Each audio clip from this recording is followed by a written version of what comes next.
कोलकाता का Netaji Subhash Chandra Bose international airport, जो कभी ब्रिटिश इंडिया के दौरान देश का प्राइमरी एविएशन हब होता था, आज एक नए एरा की तरफ बढ़ने जा रहा है। एक ज़माना था जब ये एयरपोर्ट इंडिया के सबसे बिजी और प्रेस्टिजियस एयरपोर्ट्स में काउंट होता था, लेकिन टाइम के साथ साथ दिल्ली, मुंबई, बेंगलुरु जैसे शहरों ने इस रेस में आगे निकलकर इसके चार्म को धीरे धीरे कम कर दिया है। लेकिन अब पिक्चर बदलने वाली है। अब कोलकाता एयरपोर्ट सिर्फ बंगाल का ही नहीं, पूरे ईस्टर्न इंडिया का ग्रोथ इंजन बनने के लिए रेडी है। और ये सिर्फ एक एयरपोर्ट अपग्रेड नहीं है, बल्कि एक रीजनल रिवाइवल का सिग्नल है। एयरपोर्ट अथॉरिटी ऑफ इंडिया ने अब इस एयरपोर्ट के लिए 5000 करोड़ का एक मेगा एक्सपेंशन प्लान अप्रूव किया है, जो पूरे होने के बाद इसका लैंडस्केप ही नहीं, इसका स्टेटस भी कम्प्लीटली ट्रांसफॉर्म कर देगा। प्लान के अंदर एक नया world class international terminal T2 बनेगा, जिसमें global design, modern arrow bridges और अल्ट्रा एफिशिएंट बैगेज सिस्टम्स होंगे। साथ ही नए रनवे और एक state of the art air traffic control tower भी इंक्लूड किया गया है। और सबसे बड़ी बात, इस एक्सपेंशन के बाद कोलकाता से direct flights to Europe, USA और other long haul destinations possible हो सकती हैं, जो आज के दिन सिर्फ कुछ सेलेक्टेड मेट्रो सिटीज़ तक लिमिटेड हैं। इस वीडियो में हम एक्सप्लोर करेंगे कोलकाता एयरपोर्ट का ग्लोरियस पास्ट, उसका करंट स्टेटस और ये 5000 करोड़ का ट्रांसफॉर्मेशन क्या शेप ले रहा है।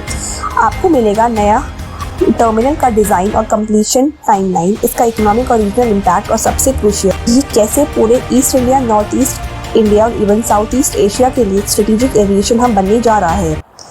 कोलकाता का नेताजी सुभाष चंद्र बोस इंटरनेशनल एयरपोर्ट यानी NSCBIA दमदम एरिया में है, जो सिटीज़ के सेंटर से अप्रॉक्सीमेटली 17 किलोमीटर दूर है। ये एयरपोर्ट ईस्टर्न और नॉर्थ ईस्टर्न इंडिया के लिए एक मेजर गेटवे है। 2013 में इसका नया इंटीग्रेटेड टर्मिनल T1 लॉन्च हुआ था, जिसका एरिया 2,30,000 स्क्वायर मीटर्स है। इस टर्मिनल की annual passenger handling capacity 26 million है, लेकिन 2023 में ये एयरपोर्ट ने लगभग 19.5 मिलियन पैसेंजर्स हैंडल किए, जो कि कोविड के बाद के ट्रैवल डिमांड के रिसर्जेंस को दर्शाता है।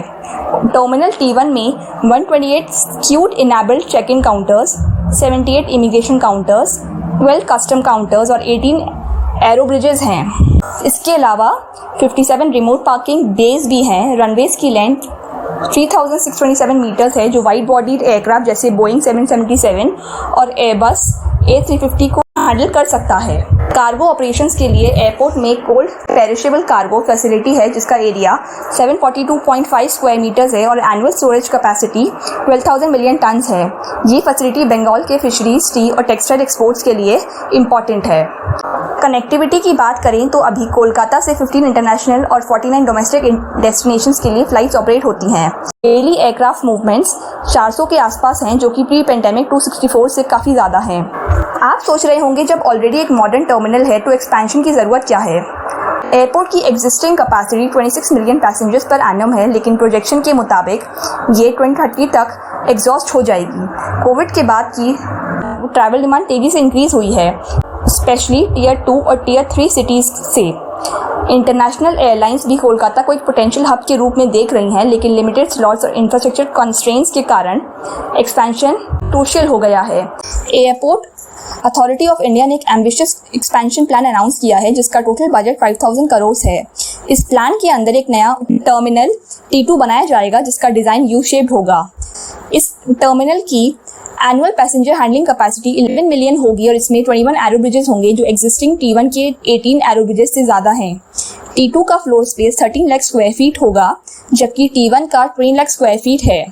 T2 का कंस्ट्रक्शन 2 फेजेस में होगा। पहले फेज में टर्मिनल बिल्डिंग और एक कॉन्कोर्स बनेगा और दूसरे फेज में दूसरा कॉन्कोर्स ऐड किया जाएगा। इस टर्मिनल के बॉटम में check in area, security checks, retail outlets और F&B आउटलेट्स होंगे, जबकि ट्विन आर्म्स में बोर्डिंग गेट्स और एडिशनल F&B आउटलेट्स होंगे।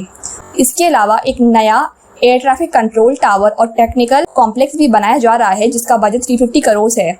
सेकेंडरी रनवे का अपग्रेडेशन भी 224 करोड़ के बजट से हो रहा है, जिससे फ्लाइट्स के लोड को एफिशिएंटली मैनेज किया जा सके।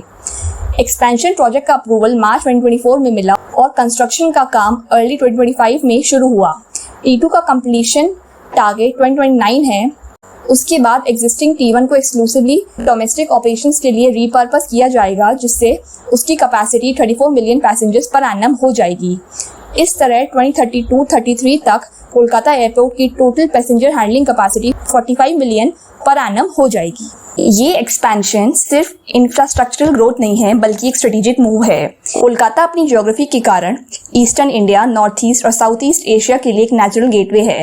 नए टर्मिनल से डायरेक्ट फ्लाइट्स टू यूरोप और यूएस जैसे कंट्रीज के लिए भी पॉसिबिलिटी बढ़ेंगी जो अब तक दिल्ली और मुंबई से डोमिनेट होती थी। इसके अलावा कोलकाता मेट्रो लाइन 4 की एक्सटेंशन एयरपोर्ट तक हो रहा है जो 2027 तक ऑपरेशनल हो जाएगा। ये कनेक्टिविटी सॉल्ट लेक और सेक्टर 5 से एयरपोर्ट तक का ट्रैवल टाइम 35 मिनट से कम करेगा जो डेली कम्यूटर्स के लिए एक बड़ा रिलीफ होगा। इस एक्सपेंशन का इम्पैक्ट केवल कोलकाता तक लिमिटेड नहीं होगा, ये पूरे ईस्टर्न इंडिया के इकोनॉमिक लैंडस्केप को बदल देगा। नए टर्मिनल से थाउजेंड्स ऑफ जॉब्स क्रिएट होंगी इन एविएशन, लॉजिस्टिक्स, टूरिज्म और रिटेल सेक्टर्स। एयरपोर्ट के आसपास के एरियाज जैसे राजरहाट और न्यू टाउन में रियल एस्टेट का बूम एक्सपेक्टेड है। कार्गो ऑपरेशंस के एक्सपेंशन से बंगाल के फिशरीज, स्टील और टेक्सटाइल एक्सपोर्ट्स को बूस्ट मिलेगा। इसके अलावा उड़ान स्कीम के अंडर रीजनल कनेक्टिविटी बढ़ेगी जिससे टियर 2 और टियर 3 को डायरेक्ट एयर कनेक्टिविटी मिलेगी।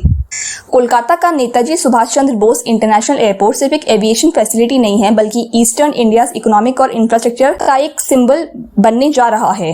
एक ऐसा हब जो भारत को ग्लोबल एविएशन मैप पर एक नए रूप में स्टैब्लिश करेगा।